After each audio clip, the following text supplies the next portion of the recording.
¿Qué amigos? Bienvenidos a 2.5 Gasteiz. Bueno, viernes, recta final de la semana, o ayer era la recta final de la semana, hoy ya es final de semana.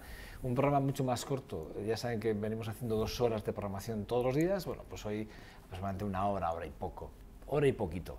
Simplemente ya, evidentemente, pues porque nos tenemos que relajar, ya llega el fin de semana y bueno, pues tenemos que disfrutar, evidentemente, de lo que es la familia, las amistades, bueno, pues eso, el ocio personal de cada uno. Bueno, semana intensa, muchos entrevistados, es nuestra quinta semana, esta semana con esta hacemos la quinta desde que arrancamos el programa, 2.5 a 6 aquí en VTV. La actualidad local es nuestro principal objetivo, o nuestro argumento, y en el que nos basamos, Vitoria y Álava, como objetivo principal. Vale, dicho esto, todas las semanas, cuando nos planteamos, traen uno u otro invitado, evidentemente siempre dependiendo de las agendas de cada uno de los invitados que traemos. Ya saben que nuestra primera entrevista siempre es una entrevista que nosotros la catalogamos de peso específico, que tiene, bueno, la importancia de la actualidad que, bueno, que demanda, digamos, las portadas, en este caso las económicas, vamos a hablar de economía y de empresa. Pero bueno, créanme, siempre intentamos tener ese espectro cubierto y luego pues ese tipo de debates donde mezclamos un poquito ya pues las distintas sensibilidades políticas a través de nuestros invitados y pulsamos, cuando menos, bueno, pues esos digamos, aspectos que tienen que ver mucho con la economía y sobre todo con la política más cercana y más local. Bueno, nuestro primer invitado de hoy es un invitado que yo tenía ganas de hablar con él, un gran empresario, muy reconocido, grandes obras de las cuales vamos a tratar, vamos a hablarlas con él. Él actualmente es el presidente del Cargi, creo que fue vicepresidente del Sindicato Empresarial Alavés. Él se llama Josu Sánchez. ¿Qué tal estamos, Josu? Buenos días, Egunon. Te va a tutear, ¿eh? Sí, pero por favor, como no. Si puedo, ¿eh? Sí, si sí. me lo permites. Me considero joven todavía. 60 años. 60 años. Ahí es nada. Sí. Es decir, no te vas a jubilar a los 65, yo creo que no. No, no me gustaría. No. No me gustaría. Hombre, también hay que dejar sitio a los jóvenes. Bueno, puedes Tampoco dejar, pero sin jubilarte, ¿no? Se puede estar permanentemente en un cargo y en un puesto. Creo que hay juventud suficiente para que sigan la estela que estamos dejando, ¿no? Oye, Lagunketa es la empresa con la que tú arrancaste en el 79, desde el 79 hasta aquí. Más de una crisis te ha tocado, más de una te ha tocado. Sí, yo creo que tres crisis, ¿no? Una, la de los 80, que fue durita, luego una de las 90 fue más corta, pero sin duda esta tiene unas connotaciones muy particulares, esta crisis, sobre todo la dureza y su dimensión en el tiempo, ¿no? Ya llevamos 7 años de crisis, ¿no? 7 años, efectivamente. 7 años. 7 años de crisis. Y parece que por lo que pinta largo, ¿eh? Todavía, ¿eh? Sí, bueno, yo creo que estamos mejor que el año pasado por estas fechas, ¿no? Los datos macroeconómicos, las grandes cifras, pues nos indican que parece que estamos ya saliendo del túnel, ¿no? Muy lentamente, pero parece que se está empezando a salir. Eso dicen las grandes cifras macroeconómicas, ¿no? Pero hay que también hablar de la economía real, hay que hablar de las pymes, hay que hablar de las pequeñas empresas. La microeconomía, ¿no? La micro. Y vemos pues, que hay empresas efectivamente que gracias a la exportación pues, están mejorando sus resultados, ¿no? Y están creciendo, con márgenes muy restringidos, muy pequeñitos, pero están creciendo estas empresas que están exportando, ¿no? Sin embargo, pues bueno, la pequeña y mediana empresa pues está sufriendo todavía porque no le ha llegado ese flujo necesario para que la economía real perciba verdaderamente que esto se está arreglando y que estamos saliendo un poquito, ¿no? Claro, decimos que las exportaciones han crecido, pero también han crecido las importaciones, con lo cual pues la balanza de pagos, esto es muy fácil, lo que ingresamos y lo que pagamos, ¿no? Pues ahí esto todavía no, compramos más de lo que vendemos, entonces O sea, que todavía no estamos del todo bien, ¿no? Pero bueno, parece ser que esto se va a solucionar. Lo que nunca va a llegar es aquel tiempo pasado que no sé si es una canción o un poema, dice cualquier tiempo pasado fue mejor. Fue mejor, dice la canción. Yo creo que sinceramente que no fue mejor, porque nos ha producido estas desigualdades que existen en la actualidad, ¿no? Esta crisis ha producido mucha desigualdad, no solamente entre las empresas, sino también entre las personas. La sociedad. La sociedad llegó un momento a... Yo creo que había más desigualdad hace años, pues en los años 50, por ejemplo, había más desigualdad probablemente que ahora, ¿no? Las cuotas de desigualdad de los años 50, por ejemplo, que las mencionas a las de ahora, ¿tú crees que no están no están en el mismo nivel en ese sentido? ¿Tú no crees que, por ejemplo, con el tema de derechos, que ahora vamos a hablar también, si quieres, de los sindicatos, un poco de la situación que viven los sindicatos ahora mismo y tal, ¿no? ¿Tú no crees que están muy parecidas, muy parejas? Bueno, yo creo que no. Yo creo que... O que pueden llegar a esa cuota, por lo menos. Por emplear un término, yo creo que ahora hay más clase media que antes. Es decir, antes había mucha gente, o pocos ricos y muchos pobres, ¿no? Yo creo que ahora hay una clase media que está más igualada, ¿no? Es un tejido que está descendiendo. Los datos dicen que la clase media empieza a empobrecerse. Sí, también hay mucha diferencia, ¿no?, entre además, la clase alta y la clase media, ¿no? Bueno, pero esa sí que está creciendo. Sí. Pero esas son las desigualdades que se han producido por ese mundo que creamos, ¿no? Fíjate, me surge ahora, el otro día escuchaba una noticia, o leía, no sé si escuchaba o leía, que en España habían nacido creo que eran más de 4.000 nuevos ricos. Lo que pasa es que, bueno, a mí me parece un poco peligroso hablar de estas cosas porque de cómo se mide, ¿no? A mí me importa mucho la medición, ¿no? En economía se intenta medir casi todo, ¿no? Hablan de especuladores, ¿eh? Ya, bueno. No de empresarios, hablan de especuladores. Bueno, también habrá entre empresarios. Sí, bueno, también se especulan, pero bueno. Pero en fin, yo ahí no me atrevo a decir si uno es nuevo rico, si no es rico, cuándo se es rico, cuándo no se es rico, en fin, a mí esas cuestiones me parecen complicadas de catalogar a una persona como nuevo rico o no, no lo sé. Desde que la UNCET arrancó su actividad empresarial, que son muchas las grandes obras que habéis hecho en Vitoria, está el Fernando Buesa, está actualmente el actual Ayuntamiento de Vitoria se está haciendo, está la reforma del teatro principal. Quiero decir, hay edificios que son muy emblemáticos, muy importantes para la ciudad y que son obras que vosotros habéis acometido. Pero, ¿cuál ha sido, digamos, ese punto de inflexión en el que económicamente, social, desde una posición empresarial, habéis, digamos, trabajado con el objetivo de, yo lo diría, con la institución, de la mano de la institución? Bueno, nosotros hemos hecho obras. Una empresa de construcción, su vida principal, como tal, como constructora, es de la administración, porque la administración es la que saca a concurso las obras más emblemáticas o las obras más importantes, ¿no? También trabajamos para privados, ¿no? Pero depende de cómo está formada cada empresa, ¿no? En nuestro caso hemos trabajado muchísimo para la administración pública, por eso hemos realizado estas obras que comentabas hace un momento. Pero también hemos trabajado muchísimo y hemos subsistido gracias a la construcción y promoción de vivienda de protección oficial.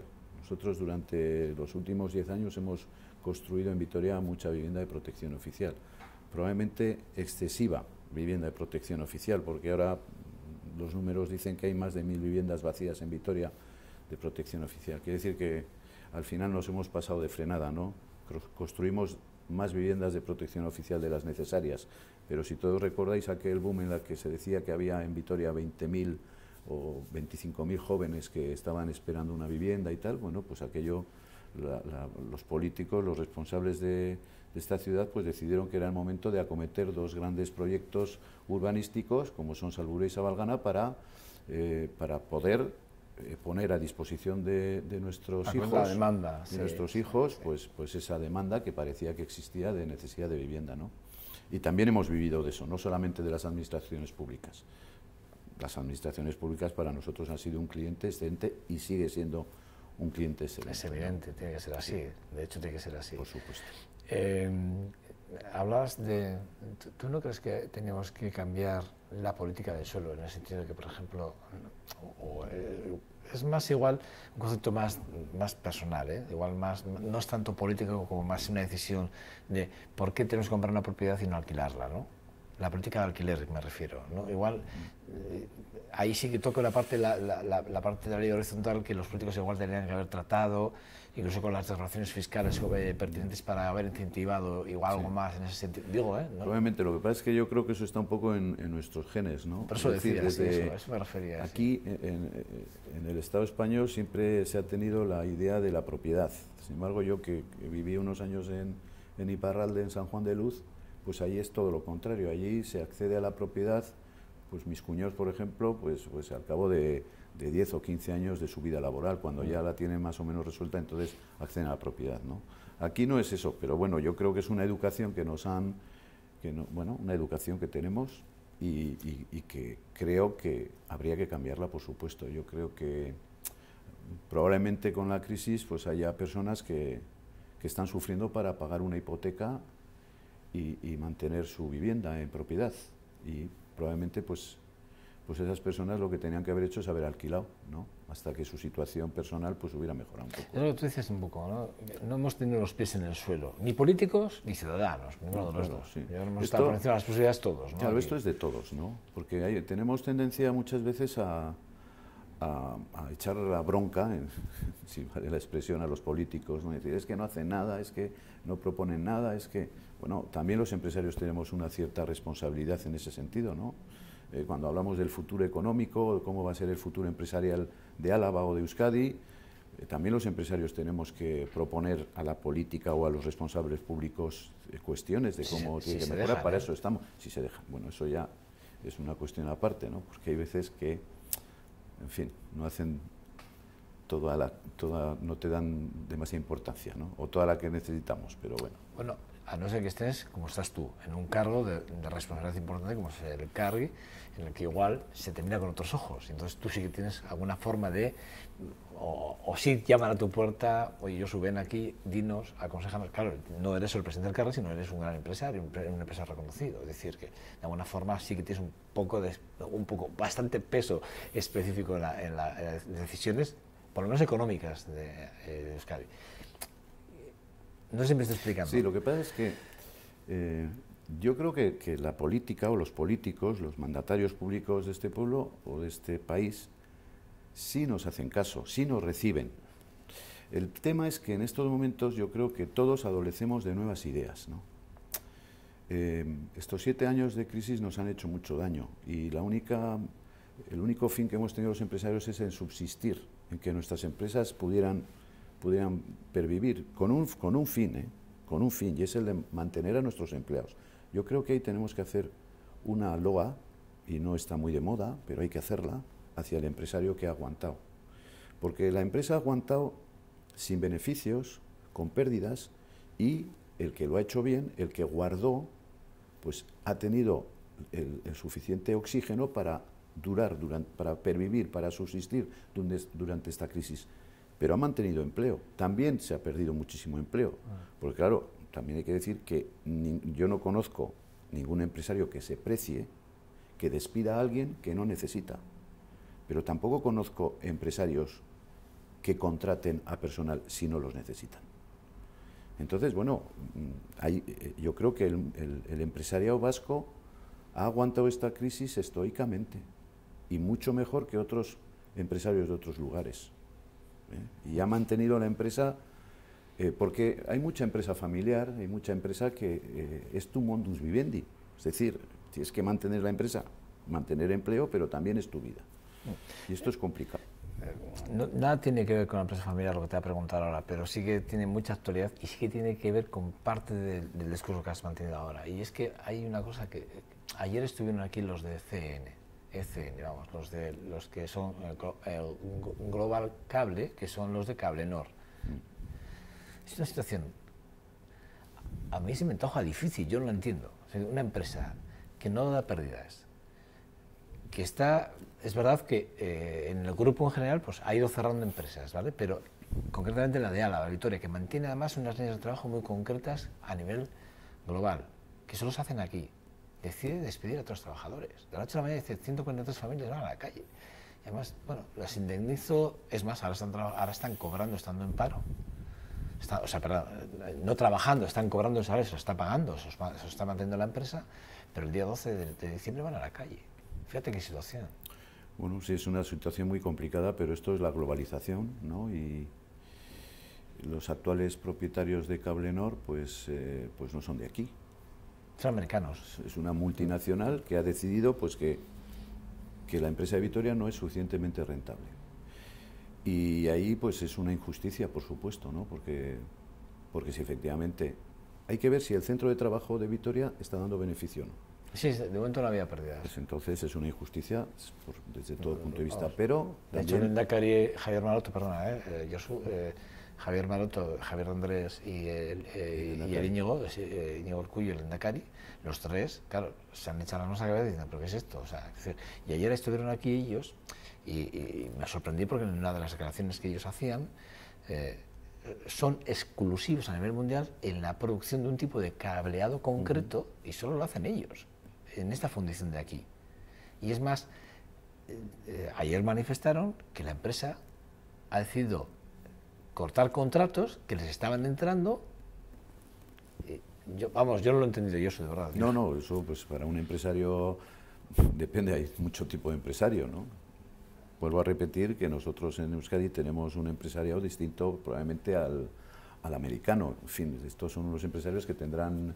Yo desconozco, la verdad es que no he profundizado en el tema de Cablenor, pero probablemente tengan muchos centros de trabajo que sean más rentables. Y en Euskadi sí que hay que decir que tenemos unos costes de energía muy superiores, por ejemplo, y esto hay que decirlo, al empresario de Burgos. En Euskadi tenemos un coste de energía muy alto.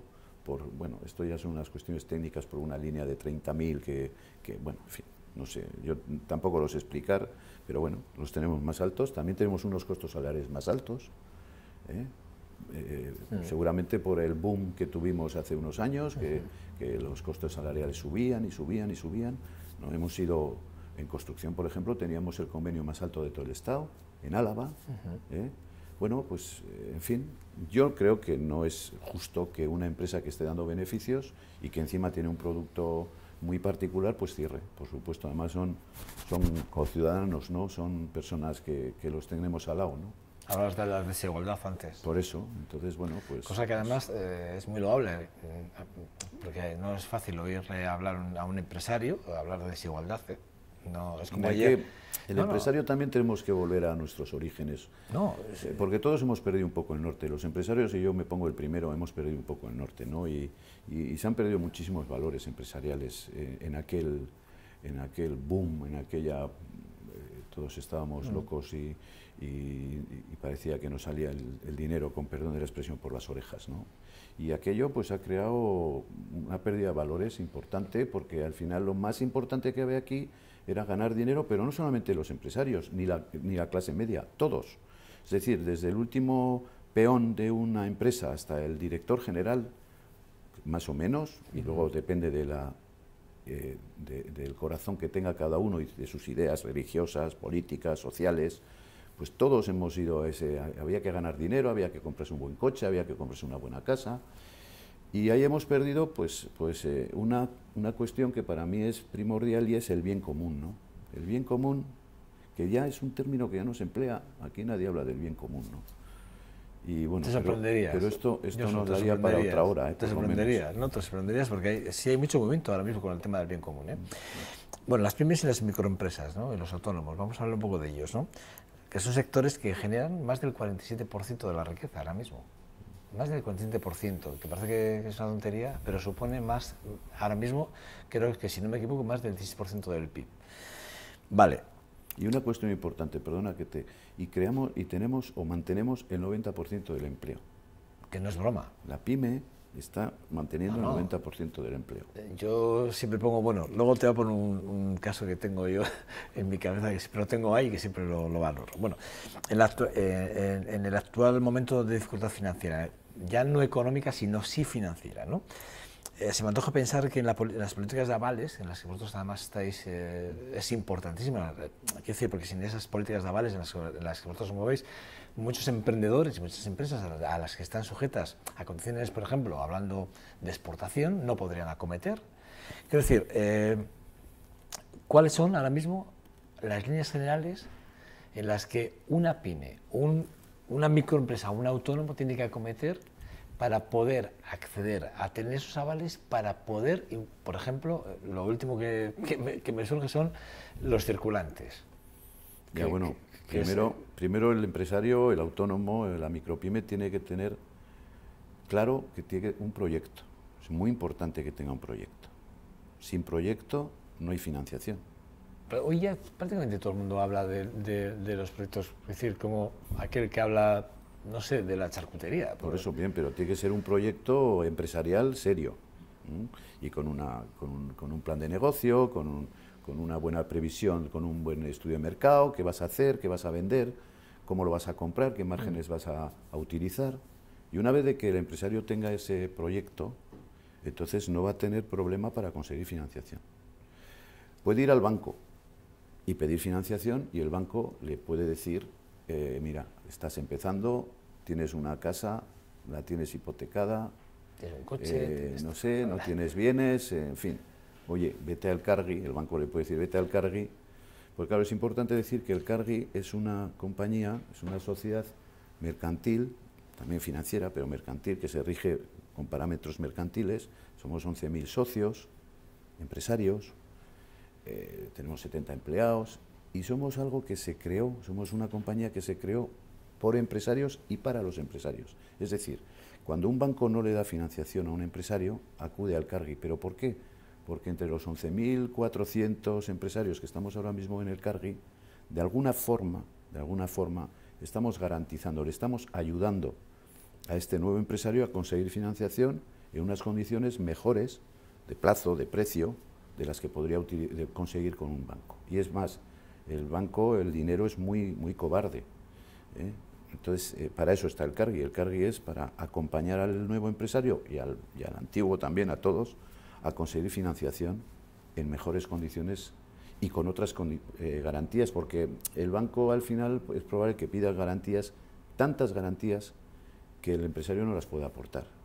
Y entonces ahí está el Cargi. El Cargi sí le va a ayudar a ese empresario con su aval, con el aval solidario de los 11.400, bueno, no es solidario de los 11.400, pero de toda la compañía, de toda la sociedad, para que el banco X le dé financiación a ese empresario.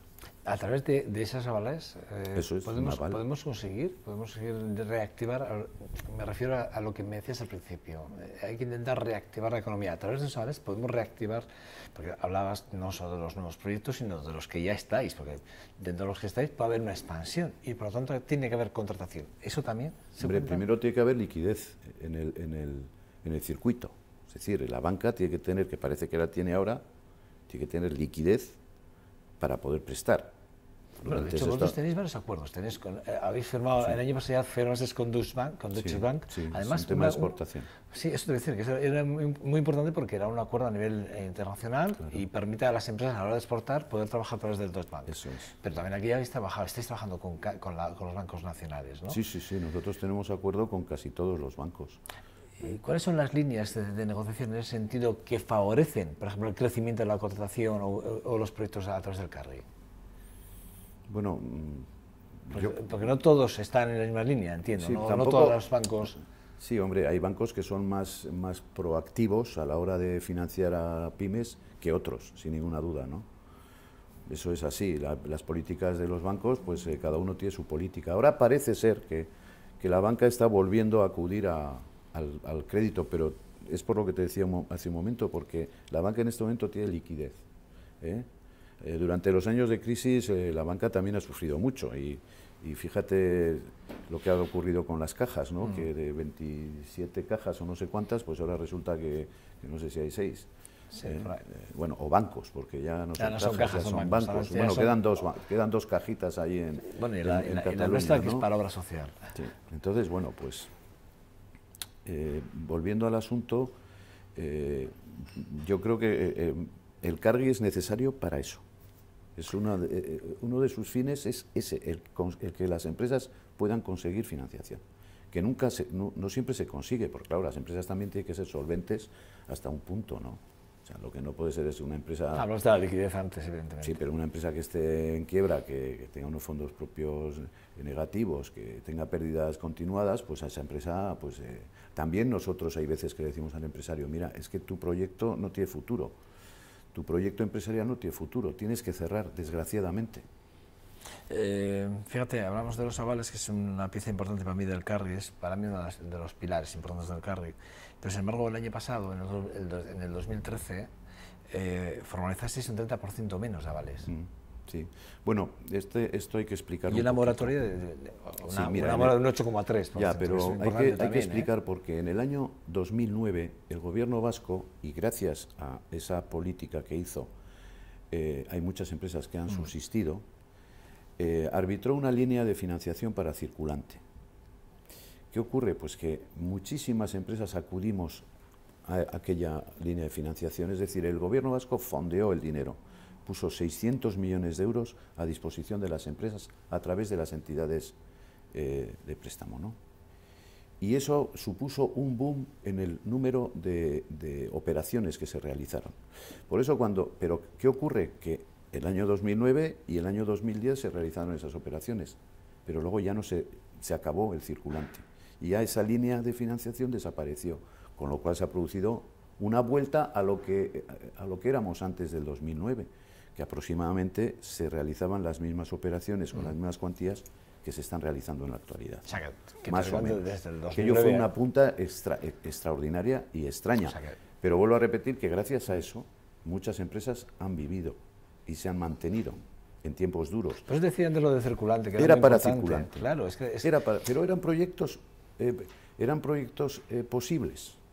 Es decir, eran empresas que por una caída de los pedidos se estaban readecuando. Las empresas nos hemos tenido que reestudiar. Nosotros teníamos un número de empleados hace 2 años y ahora tenemos muchos menos. Las empresas tienen que ir pensando cómo pueden subsistir, tienen que adecuarse a las situaciones, ¿no? Y ese circulante nos ayudó a adecuarnos a la situación actual. Tú has hablado, lo vuelves a mencionar ahora y en alguna otra entrevista que he recuperado, adecuar y flexibilizar. Claro. Lo de adecuar, lo de flexibilizar, entiendo que tiene que ver mucho con las reformas laborales que actualmente, que se han acometido por el Partido Popular y que ahora mismo las estamos viendo en algunos casos desde, como tú decías, desde la barrera y con mucho tiento, porque estamos viendo los mensajes que llegan de Europa ahora. Resulta que hay que flexibilizar las medidas que se han aplicado aquí, claro, que han sido muy tajantes. Digo, desde el carry... La flexibilización, lo más importante de la flexibilización es que el empresario y el empleado tienen posibilidad de trabajar en ciertos momentos y cuando haya demanda de trabajo. Y esa es una forma de rentabilizar su producción. Es muy importante que la producción de una compañía sea la necesaria. Es decir, si tú tienes 30 personas en el taller y no tienes ninguna carga de trabajo, esa empresa no puede vivir. Esto lo entiende todo el mundo. Pero si esas 30 personas tienen que irse a casa un día, o tienen que venir de 5 a 9 en vez de 3 a 7, bueno, pues esa es la flexibilización necesaria que existe en toda Europa. Yo no digo que sea lo mejor probablemente es que todo el mundo tenga trabajo y que trabaje 8 horas y estupendamente, ¿no? Por supuesto, porque es un derecho el trabajo, ¿eh? Pero hay veces que ese derecho la sociedad no se lo puede dar, porque no hay actividad industrial suficiente para que todas esas personas tengan ese trabajo. Por eso hay que flexibilizarlo. Y en Europa se les ocurrió hace muchos años que aquí no se llevó a cabo. Para ti, ¿cuál sería la reforma ideal? ¿O qué le demandas tú a la reforma ideal laboral? Es una pregunta que es obligada, pero porque algunas... Es decir, porque cuando tú has hablado de flexibilidad y has hablado de que cualquier reforma fiscal o laboral no vale para este país y que había que profundizar más en las medidas... Mira, yo creo que antes hablamos de la desigualdad, pues ahora hablo de la igualdad. Es decir, yo creo que por poner un ejemplo deportivo, ya que veo por aquí algún periodista deportivo, a fútbol tienen que jugar 11 contra 11. Lo que no puede ser, salvo que se porte mal, es que diga alguien, no, tú vas a jugar con 9 y tú vas a jugar con 11. Eso no puede ser. El de 9 le puede ganar al de 11, pero tiene que ser, tiene que correr. ¿Qué quiero decir con esto? Que en Europa hay muchas desigualdades fiscales, laborales, de todo tipo.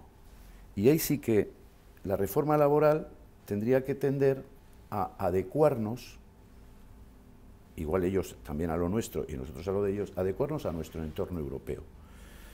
Europa al final empezó siendo la unidad económica europea, solamente económica, no, yo creo que hay que tender a más, solamente con un euro, pero si la política fiscal de Francia y la política fiscal de Alemania es distinta a la política fiscal de Euskadi, pues esto no va a terminar, bueno, espero que termine bien, pero ahí sí que hay desigualdades también, desde ese punto de vista. Entonces la reforma laboral tendríamos que adecuarnos a lo que pasa en nuestro entorno. ¿Qué está ocurriendo en Francia? ¿Qué está ocurriendo en Alemania? ¿Cómo se gestiona el trabajo en Francia y en Alemania? ¿Qué prestaciones sociales tienen también en Francia y en Alemania que nos podamos permitir? Yo creo que tenemos que tender hacia eso. ¿Cómo? Pues bueno, yo soy empresario y vuelvo a repetir que los empresarios no hacemos las reformas ni las leyes. Para eso hay unos señores que son políticos y que gestionan el futuro de nuestros países, ¿no? Las políticas. La diferencia entre Europa y nosotros la podemos poner, si no te importa, y si me lo permites, con Alemania. O sea, estamos hablando... Eso es la Champions League, ¿no? Claro, pero es que fíjate... Sí, es verdad, siempre hay que tender a ser el mejor, sí, tienes razón. Sí. Yo creo que sí, ¿no? Sí, muy bien. De hecho, lo que pasa es que ahí tenemos un problema, es que compararnos con Alemania y situarnos en Europa es muy difícil, porque Europa no nos deja mirar a Alemania nunca a los españoles, es decir, ni a los vascos ni a nadie. Sí. ¿Por qué? La diferencia de las cajas, allí las cajas se pueden permitir tener cajas y aquí no podemos permitir. Y es una directriz europea. Sí. Por eso y a nivel empresarial pasa exactamente lo mismo. Ahí podemos tener unos contratos que son los mini-jobs, y aquí, para tener esos contratos, hay que hacer una reforma tremenda y enfrentarte directamente en este caso con los sindicatos. Sí. Claro. Aun cuando esto es de que las pérdidas de derechos, desde la era Zapatero, aquí ya se ha roto la baraja y aquí hacer cada uno lo que quiere. Eso es lo que yo entiendo. Bueno, yo no creo. Yo, como te he dicho antes, he vivido en Francia, en Iparralde. Tengo allí familiares y las condiciones laborales francesas no son mejores que las españolas. En Francia no hay indemnización por despido. No existe indemnización por despido, salvo en algunas condiciones muy especiales, ¿no? Entonces, por eso digo yo, y yo no estoy diciendo que no tenga que haber indemnización por despido. Yo tengo que decir, lo que quiero decir es que hay que ponerlo todo en un contexto. Que no podemos coger una cosita de aquí y otra cosita de allí. Hay que hacer verdaderamente una política laboral, fiscal. Yo creo que hay que ir a más Europa. Yo creo firmemente en que es Europa la que tiene que funcionar por una cuestión que probablemente sea injusta, porque estamos peleando contra Estados Unidos en algunos aspectos, China, los países emergentes. Entonces Europa que somos el continente más antiguo del mundo, nos estamos quedando atrás. Somos el más antiguo, que no quiero decir el más viejo, porque claro, si dices el más viejo, ¿qué quiere decir eso? ¿Que no tenemos futuro? Pues tendremos que buscar nuestro futuro también. Esta entrevista no va a acabar nunca. ¿Esta entrevista no va a acabar nunca? No, tengo un problema contigo, porque me estás tocando palos por todos los lados, y hay uno que acabas de tocar, que es el tema de los aranceles. Claro, el levantamiento arancelario. El tratado transatlántico, de tanto se está hablando, que tanto se está ocultando, que además ya estamos viendo que todavía ese documento que aquí hace poco lo estuvimos tratando, es un documento que se prevé que no vea la luz hasta dentro de 30 años. Pero los acuerdos que Estados Unidos, con el tema del levantamiento arancelario con Europa, va a afectar, es decir, a los derechos básicos de los empresarios y de los ciudadanos. No sé si eres consciente de que eso es un problema. Es decir, y tú, como empresario y ahora como presidente del Elkarri, no vas a poder prácticamente decir nada. Y te van a imponer unas normas en las cuales vas a tener que jugar sí o sí porque ya no vale la competencia con los Estados Unidos como hasta ahora. ¿Pero quién me va a imponer esas normas? El tratado europeo. Bien, pero ese tratado europeo habrá que hacerlo entre todos. Bueno, por eso digo yo que tiene que ser europeo. Es decir, lo que no pueden hacer es algunos europeos y otros no. Tendrá que ser Europa. Esta conversación yo supongo que ser larga, ¿eh? El otro día con Eduardo Anitua hablábamos del tema que tiene que ver mucho con lo que estamos hablando. O sea, con el tema además, fíjate él qué inversiones ha hecho. Sí, sí. También no lo ha pasado bien, no ha sido fácil su decisión. Más de 50 investigadores trabajando con él y más de 300 empleados con 2 empresas. Un hombre que I más investigación a todo lo que da. Bueno, más de 40 patentes. Bueno, pues hay gente que claro, a través de este tipo de los tratados internacionales, y no puede hacer nada porque hay alguien que le ha suplantado sus patentes. Ya. Bueno, ¿Y quién defiende? Por ejemplo, es una parte de las... vosotros tenéis que defender a la empresa. Esa es una empresa a la que hay que defender. Sí, patentes como las de Eduardo Anitua. Por supuesto. No podemos hacer nada. Pero, bueno, yo ahí me pierdo en estos temas de patentes y tal, me pierdo. No, pero bueno, es decir, como defendiendo la estructura fiscal, económica, bueno, la estructura del Estado. Pero yo lo que yo estoy aportando no va en contra de que Eduardo Anitua, un americano, le pueda suplantar su patente. Precisamente tendremos que ser fuertes para que ese americano no le pueda suplantar su patente. Pero para eso Europa tiene que ser fuerte. Y Europa en estos momentos, pues no...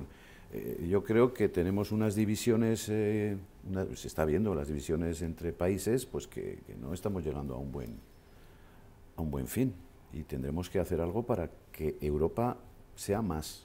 Tú has hablado además de una declaración, yo te he leído, además de una declaración que tú pides que más Europa. Eso es, que haya más gobierno europeo, que el gobierno europeo sea el que empiece a marcar las directrices generales. Claro. Que no haya gobiernos tan descentralizados, sino centralizarlo todo. Tenemos 700 o no sé cuántos parlamentarios en Europa, tenemos ya una estructura muy importante. No, que estoy de acuerdo contigo. Luego tenemos, bueno, pues no tenemos una política fiscal, por ejemplo. Y yo creo que es complicado, pero bueno, habrá que llegar a ello. Porque, vuelvo a repetir, no es lógico que un empresario vasco tenga una fiscalidad distinta, no sé si mejor o peor, me da igual, que un francés. Tenemos que ir acabando, pero quería hablar contigo de la ley de aportaciones. De Andrés ya lleva tiempo diciendo que la ley de aportaciones es injusta, ¿no? Eso también está influyendo realmente en la reactivación. Por ejemplo, a la hora de que los bancos os concedan a vosotros préstamos blandos, de alguna forma, para que podáis avalar proyectos. ¿De qué forma podemos abordar la ley de aportaciones? Porque hablando de la justicia que tú hablabas, sí, y de centralizar todo, ¿no? Tenemos un estatus político que es el que es. Somos 3 territorios y en cada territorio, pues ahora mismo, el que dirige cada territorio es una fuerza política distinta, ¿no? Y los fines de cada partido político son distintos. Es decir, el concepto político de Javier de Andrés pues no es el mismo que el concepto político de Gachaga o de Bilbao, ¿no? O de Bildu, no es el mismo. Entonces,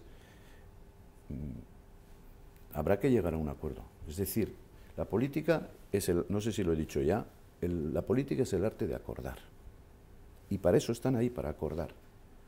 Pero hay que seguir andando. Lo que no podemos hacer es pararnos porque no acordemos. Habrá que llegar a acuerdos poquito a poquito para que esa ley de aportaciones, si efectivamente, y no la tengo estudiada, es decir, no sé si es justa o injusta para Álava la ley de aportaciones, y que tendríamos que pagar porcentaje X o el porcentaje Z, no lo sé, porque además ahí entran a jugar factores, muchos factores, no solamente la población, ni el PIB, ni la producción industrial. Según Javier Andrés, aportamos un 1% más que el resto. Es lo que dice Javier Andrés ahora mismo. Bien, pero un 1% más, bueno, pues sí, pero para la economía alavesa, pues por supuesto que aportar un 1% más no es bueno, pero hay que ver si es justo o si no es justo. No. Pero como aquí estamos siempre...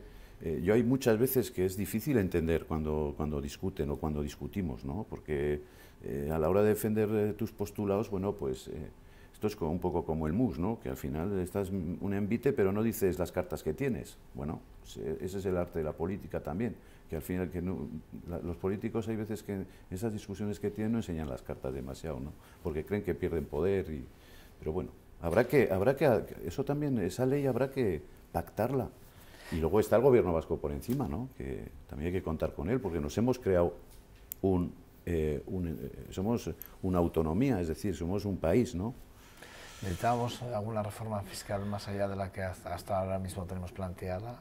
Es decir, bueno, no, yo creo que necesariamente más bonificaciones, más deducciones, por ejemplo, para las micropymes, no, más que para las pymes. Creo que deberíamos, esa es otra. Sí, yo creo que deberíamos inducir o ayudar a la cooperación, es decir, las pymes somos muy pequeñitas y nos falta dimensión. Por eso no nos va tan bien, porque somos muy pequeñitas, entonces no podemos abordar proyectos importantes siendo tan pequeñitos. Y lo está diciendo un empresario, que podría, ahora me dice, ¿y tú por qué no has llegado a acuerdos con otros empresarios y hacer una empresa más grande? Bueno, en cierto modo lo hacemos con una serie de UTEs. Sí, con las UTEs, sí. Las UTEs, ¿no? Sí. Pero bueno, yo creo que los gobiernos o la fiscalidad tenía que ayudar a que las empresas nos pudiéramos fusionar o cooperar para hacernos más grandes y más fuertes, ¿no? Y ahí sí que tendría que tener, por supuesto, una ayuda fiscal.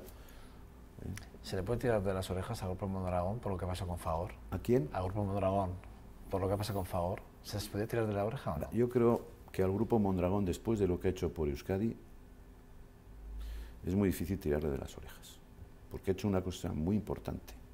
Y el PIB de este país, mucha importancia en el bienestar de este país lo ha tenido el Grupo Mondragón. Yo creo que no se le puede, bueno, si le ha salido bien o mal, pues bueno, pero no se le puede tirar de las orejas. ¿Qué te pasó con Pedro Oyarzábal? ¿Cuál fue la divergencia? No hubo divergencia. Pedro es una persona con una capacidad extraordinaria de crear y de pensar pero en fin, no hubo ninguna diferencia. Al final, bueno, pues son ideas de ver el futuro de una compañía distintas, o la forma de hacer, más bien que el futuro, la forma de hacer las cosas distintas. Entonces, bueno, pues ante una diferencia, bueno, pues él pensó que era mejor dimitir. Pero bueno, no fue nada, en fin, yo no creo más que sea tan importante para Euskadi el que... No, pero ya viste que, vamos... Sí, pero duró 48 horas, tampoco es algo que ha durado, no, pero bueno, ha durado 7 meses, ¿no? Como todo el mundo estaba con la noticia, Josu Sánchez y el señor Pedro Oyarzábal rompen negociaciones, cada uno dimite, tal, y fue como una portada, salen todas las prensas, TV, o sea, todo el mundo aquí como que era algo importante. Yo te preguntaba por si... No, pero bueno, tampoco hay que darle más importancia de la que tiene, ¿no? Pues ha dimitido un consejero delegado de una sociedad importante en Euskadi. Bueno, tenemos ahora mismo otro, en fin, la compañía sigue bien, no ha sentido nada, en fin, no le ha producido ningún daño, la actividad sigue funcionando perfectamente, bueno, tampoco el caso es que, hablando de economía, hablando del Elkargi, evidentemente todo va por la misma línea. Digo porque cuando uno va a unas fiestas o a unos eventos concretos y habla, quiero decir, cuando te juntas con el Lehendakari, ¿qué le dices a Íñigo Urkullu? Porque sé que en algunos casos le has demandado cosas muy importantes. Y sobre todo hablando de la empresa del Elkargi. O sea, me consta que le has pedido en más de unas declaraciones, yo he leído en algún sitio, que le has pedido muchos más esfuerzos, ¿no? Le has pedido más compromiso con la empresa vasca. Bueno, yo no me duelen prendas en decirlo. Yo lo primero que le dije al Lehendakari es que ha tenido mucho valor en coger el timón en estos momentos de crisis, ¿no? Porque, bueno, pues ha tenido valor para conseguirlo, ¿no? Yo siempre le he pedido al Lehendakari y al resto de consejeros con los que estamos que de alguna forma hay que reactivar la inversión pública, porque son un motor muy importante para la economía, la inversión pública. Pero esa inversión pública tiene que estar muy centrada y tiene que estar muy hablada y muy pactada con empresarios, con organizaciones, incluso, ¿por qué no?, con organizaciones sindicales, aunque ahora ese mundo está un poco enfrentado, ¿no? Estamos un poco enfrentados, ¿no? Pero yo siempre le he pedido al Lehendakari más inversión pública. Yo creo, sinceramente, que si no, esto no se va a reactivar. Es la clave. Es la clave. ¿Y él qué te dice? Porque Bueno, en los presupuestos... me dice que ya lo está, claro, pero me dice que ya lo está haciendo. No, este año han subido 1000 y pico millones de euros, Sí, o no sé cuánto, ¿no? Sí, pero por mantener... No me los he mirado bien, pero... Por en fin. mantener la línea del casi del 2009, ¿eh? Sí, Si te claro, das sí, cuenta. bueno, pero es que la crisis llega para todos. Porque si hay 5 menos, años después mantenemos del 2009. pero hay que tener en Eso- cuenta que la recaudación ha bajado. Y en eso también hay que mirarles. Yo cuando le veo a Ricardo Gachagaetxebarria, consejero de Hacienda, cuando él explica lo que tiene, claro, Ricardo es el malo de la película, porque todos los demás consejeros están todos los días donde Ricardo a pedirle Todos, dinero a para pedirle sopitas, colegios, que se suele para decir, sí. carreteras, tal. Y Ricardo dice que tengo lo que tengo. ¿Por qué? Porque la recaudación está donde está. Con lo cual, si hay una reactivación industrial, habrá más recaudación, habrá más empleo, habrá más IRPF, en fin. todo irá. Una última pregunta, porque sé que te gusta mucho. Fácil, por favor. Muy fácil, muy fácil. Y además creo que vas a vas a saber salir de esta muy bien. Fútbol, sé que te gusta el fútbol, ¿vale? Y además has puesto algún ejemplo de fútbol. Ya sabes que el Athletic de Bilbao, hablando del Athletic de Bilbao, bueno, el Real Madrid, el Elche, el Barcelona, los Asuna, estoy hablando de la memoria, ¿eh? Ya sabes que la Comunidad Económica Europea le ha pedido a España que estos clubes presenten ciertas documentaciones al respecto de ciertas ayudas que han recibido y lo tienen que hacer antes del próximo 18 de diciembre. Porque creen que esas ayudas que han percibido, en el caso del Atleti por el tema de San Mamés, pues no han sido bien dotadas o bien aportadas o bien dadas. Quiero decir, a esto hay que sumarle que le está pidiendo también la directiva europea a los clubes de fútbol. Que claro, que cómo puede ser que haya clubes con unas deudas tremendas a nivel de impuestos, inclusive directos o indirectos en algunos casos, con cientos de miles de millones y unos contratos en activos, y aquí de esto ya sabes tú más que yo casi, que superan con creces toda la deuda. No, están en quiebra, seguro. Hay equipos de fútbol que están en quiebra, ¿no? Europa lo está pidiendo el día 18 de diciembre, tiene que presentar toda Es esa una documentación. injusticia, porque al final, bueno, pues es una injusticia que los empresarios tengamos que cerrar empresas porque tengamos muchas deudas y no podamos mantener. Es que Pero bueno, lo que pasa es que el fútbol... sentimiento, hablamos de sentimientos. Claro, y luego pues es que yo hay ¿Y muchas tu veces... sentimiento? A ver, tú como empresario, pero yo soy tú como empresario, ¿dónde está tu sentimiento? Porque a ti no te vienen a rescatar. A ti no te vienen a rescatar. A ti no te van a dar dinero, a no ser que te ajustes nada más a unas ayudas, Vuelvo a que además repetir. tienes que cumplir todo tal. Vuelvo a repetir que es una injusticia. Y digo además que seguramente habrá muchos parados que van a verle al Alavés por poner un equipo bajito, que diga yo este mes no sé cómo voy a subsistir, voy a ver al Alavés, le aplaudo y encima le doy 2 besos a un señor que está ganando no sé cuántos cientos de millones. Pero eso es un sentimiento, es algo social, es genética, lo que hemos hablado antes, lo tienes dentro de los genes y te impide el protestar porque Messi, por ejemplo, cobre, yo qué sé, ya no sé el lío que cobra, igual cobra más que, Déjalo. más que la más que la recaudación de la Diputación Foral, Probablemente. probablemente. Entonces dices, bueno, pues también es una injusticia. Eso sí, es que eso es, papá, yo se me escapa. También es cierto que tiene muy poca vida laboral, ¿eh? Da igual, Claro, joder, que eso no vale, esa excusa no me trabajan vale. pocos años. Yo eso no me vale, que haya una fiscalidad Pero tengo que y déjame que diga tengo algo, que defenderles un poco. déjame que diga algo que es políticamente incorrecto, pero lo voy a decir. Es injusto que nos basemos en la corta vida deportiva de un jugador o un deportista de élite en definitiva y se le pague, vamos, lo que no va a cobrar uno viviendo otras 25 vidas y trabajando muchas más horas. Estoy de acuerdo. Josu, una pregunta rápida. ¿Cuántos sois de familia? Creo que sois 5. 5 hijos, 5 nietos. 5 hijos, 5 nietos. Uno ya de 9 años. ¿Navidades? ¿Cómo? Estos son fiestas, ¿verdad? Navidades, Verdaderamente fiestas, ¿no? Nochebuena en casa, en mi casa, Nochevieja en casa de Aita, que tiene una casita en Gopegui, y ahí nos juntaremos como 50 porque también provenimos de una familia numerosa, somos 6 hermanos. Entonces, bueno, pues 6 hermanos, O sea nietos que... 20 y tantos, bisnietos no sé cuántos. En ¿Ya fin. acabéis? ¿50 allí? ¿Ya Sí, acabéis? para cenar, sí. Luego los jóvenes ya sabes que después de las uvas desaparecen, bueno, ¿no? Sí, bueno. Y nos quedamos a dormir los mayores solo. Partida al mus. Sí. ¿no? Partida de mus, un décimo de lotería. El Por fútbol, la cierto, que no se política. enfaden mis cuñados, pero mi hermano Xavi y yo llevamos ya 7 años consecutivos ganándoles al mus el día 31 de diciembre. Se me van a enfadar, pero bueno, da igual. ¿Tan malos son? No, son muy buenos, pero dice que no les entran cartas. Fíjate qué cosa.